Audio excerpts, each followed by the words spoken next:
நாம பார்க்க போறது நமச்சிவாயம். தமிழ் அறிஞராக நமச்சிவாயத்தை இந்த தலைமுறை குழந்தைகள் நிச்சயமா நினைவுல வைத்துக் கொள்ளணுங்க. தமிழுக்காக பாடுபட்ட அறிஞர்கள் எத்தனையோ பேர் இருக்காங்க. அவங்கள மிக முக்கியமானவர் நமச்சிவாயம் அவர்கள். அதாவது தமிழுக்குன்னு இன்னைக்கு பாடநூல்கள் பாத்தீங்கன்னா 3ஆம் வகுப்புல இருந்து இன்னைக்கு கல்லூரி வரைக்கும் தமிழ்ல பாடநூல்கள் இன்னைக்கு நிறைய இருக்கு.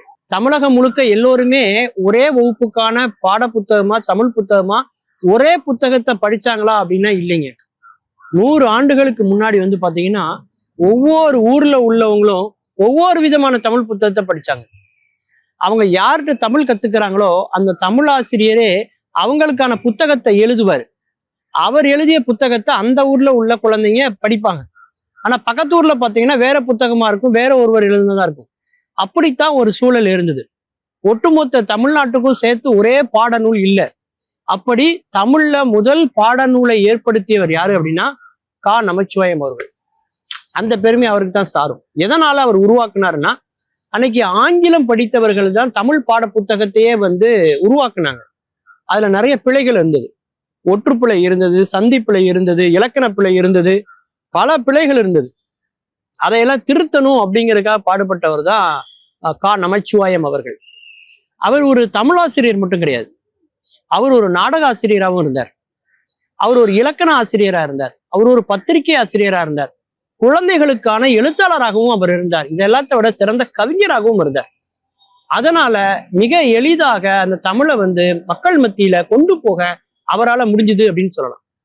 வேலூர் மாவட்டத்துல ராமசாமி என்பவருக்கும் அகிலாண்டத்தம்மாள் என்பவருக்கும் மகனாக பிறந்தவர் தான் நம்முடைய நமச்சிவாயம் அவர்கள். அவங்க அப்பாவே ஒரு தமிழாசிரியராக தான் இருந்தார். தந்தையிடமிருந்து அவர் பல நூல்களை கற்றார். நன்னெறி, நல்வெளி, நான்மணி கடிகை, மூதுரை, அப்படி விவேக சிந்தாமணி, பல நூல்களை அவர் கற்று அவர் தேர்ந்தார். ஆனா குடும்பத்துல அவருக்கு ஏற்பட்ட வறுமையின் காரணமாக வேலூர்ல இருந்து அவங்களுடைய குடும்பம் பாத்தீங்கன்னா சென்னையில தொண்டையார்பேட்டைன்னு சொல்லக்கூடிய இன்னைக்கு தண்டையார்பேட்டைக்கு அவங்க வராங்க. அங்க அவர் பாத்தீங்கன்னா ஒரு பள்ளியில ஆரம்ப கட்ட தமிழாசிரியராக பணியில சேர்றாரு. அப்ப மாணவர்களுக்கு சொல்லி கொடுக்கணும்னா தேர்வுக்கு மட்டும் நம்ம படிச்சு பட்டம் வாங்கினா போதாது, இன்னும் நிறைய கத்துக்கணும்னு நினைக்காரு. அப்போ அந்த காலத்துல இருந்த மிகச்சிறந்த தமிழறிஞராக இருக்கக்கூடிய சண்முகம் பிள்ளை அப்படிங்கிறவர் பாத்தீங்கன்னா மயிலாப்பூர்ல இருக்காரு. அவரிடத்துல இவர் தமிழ் கற்க வேண்டும் என்று ஆசைப்பட்டு விடுமுறை தினமான ஞாயிற்றுக்கிழமை மட்டும் அவர்கிட்ட போய் படிக்கிறதுக்காக போவாரு. அப்படி 19 ஆண்டு காலம் அவர் போயிருக்காரு. அதுவும் தொண்டையார்பேட்டையிலிருந்து மயிலாப்பூர் கிட்டத்தட்ட ஒரு 20 கிலோமீட்டர் இருக்கும். 20 கிலோமீட்டரும் நடந்தே போய் தமிழ் படித்திருக்கிறார். அதுவும் 20 ஆண்டுகளாக தமிழ் படித்து தன்னை முழுமையாக தகுதியாக்கி கொண்டு தான் கற்ற தமிழ் அறிவை எல்லாம் மாணவர்களுக்கு அவர் கொடுத்திருக்கிறார். இவரிடம் இருந்த அந்த ஆர்வத்தை, தமிழ் உணர்வை பார்த்து நம்முடைய சென்ட் சேவியர்ஸ் சொல்லக்கூடிய கல்வி நிறுவனம், கிறிஸ்தவ நிறுவனம் என்ன பண்றாங்கன்னா இவருக்கு தங்களுடைய கல்வி நிறுவனத்துல அவருக்கு ஒரு பணி வாய்ப்பை கொடுக்குறாங்க. அங்கதான் அவரு தமிழ்நாட்டில் உள்ள எல்லா பள்ளிகளுக்குமான மொத்தமான ஒரு இலக்கண நூலை அவர் அங்கதான் அவர் எழுதுறாரு.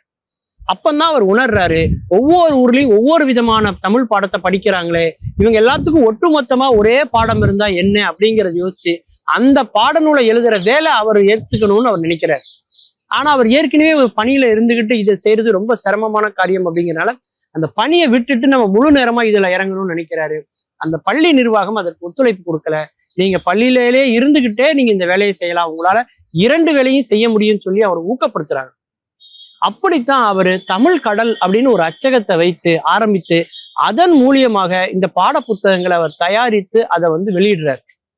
ஒரு தமிழாசிரியராக இருந்தாலும் கூட அவருடைய பாட வேலையில கடைசி 10 நிமிடங்களை உலக செய்திகளுக்காகவும் பொது அறிவுகளை பகிர்ந்து கொள்வதற்காகவும் அவருடைய நேரத்தை அவர் ஒதுக்கியிருக்கார். அப்படி தமிழ்நாட்டில் உள்ள எல்லோருக்குமான ஒரு பாடநூலை ஏற்படுத்தி கொடுத்தவர் யாரு அப்படின்னா நமச்சிவாயம் அவர்கள். அவர் இது மட்டும் இல்லாம பல நாடக நூல்கள் அவர் எழுதியிருக்கார். அந்த காலத்துல எல்லாம் ஹிந்தியில படித்து பல்கலைக்கழகத்துல பட்டம் பெறுவாங்க.